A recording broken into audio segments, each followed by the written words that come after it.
Topic 7 Motor Tics by Teacher Anis. Okay, first thing first, what is motor tics? Motor tics are involuntary movements caused by spasm-like contraction of muscle, most commonly involving the face, mouth, eyes, head, neck, or shoulders. Vocal tics are sounds uttered unintentionally. Okay, some combination of motor and vocal tics are diagnosed as Tourette syndrome. Tics can also be caused by other conditions. Tics are often sudden and repetitive. While tics may appear to be intentional, they are not.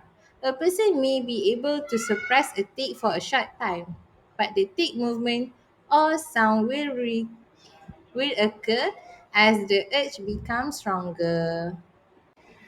Next, what are the symptoms for motor tics? Alright, motor tics can be simple or complex. Simple motor tics involve only one muscle group or body part. They usually are not harmful but can be embarrassing or painful.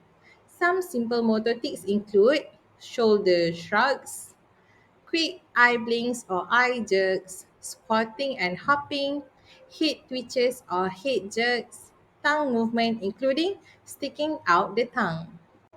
To continue, complex motor tics can be a combination of many simple motor tics or a series of movements that involve more than one muscle group.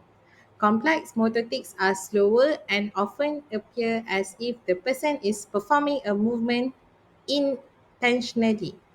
These type of tics can interfere greatly with daily life and may be harmful, such as head banging or lip biting. Some complex motor tics include facial grimacing, obscene gesturing or gyrating movement, and finally, touching people or things. Okay, like motor tics, vocal tics can be simple or complex. Simple vocal tics involve sound made by moving air through the nose or mouth, including grunting, sniffing, throat cleaning, hissing, barking, and snorting.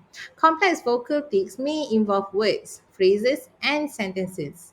Patients with a complex vocal tics may repeat their own words, palilalia, or other people's words, echolalia, and may use obscene words, coprolalia.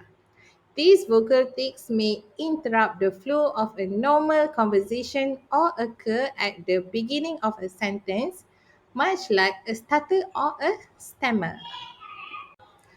Okay, to continue, what are the causes and risk factors for motor tics? Generally, tics start in childhood and tend to improve during adulthood. If the tic begins in a person's teens or early adulthood, it will likely be a lifelong condition. Tics may get worse when a patient experiences stress, sleep deprivation, excitement, heat, or caffeine. Okay, now, how to diagnose motor tics? Okay, a good medical history and a physical examination is usually all that is needed to diagnose a motor or vocal tic disorder. The doctor will ask how long the tic has been occurring.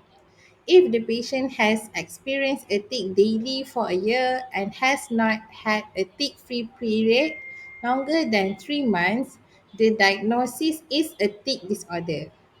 Often, tics are complicated by symptoms of OCD. Patients with this condition may need to see psychiatrists.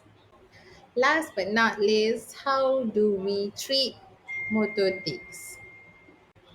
Alright, the treatment would be in most cases, motor and vocal tics are not dangerous or disruptive to a person's everyday life, and no treatment is necessary. For those with severe tics that interfere the quality of life, tics may be managed with medications that include neurolep- neuroleptics and other sedatives. Specific psychiatric medication or psychotherapy may be needed in cases of OCD. That's all from me for topic 7 motor tics. Thank you. Bye bye.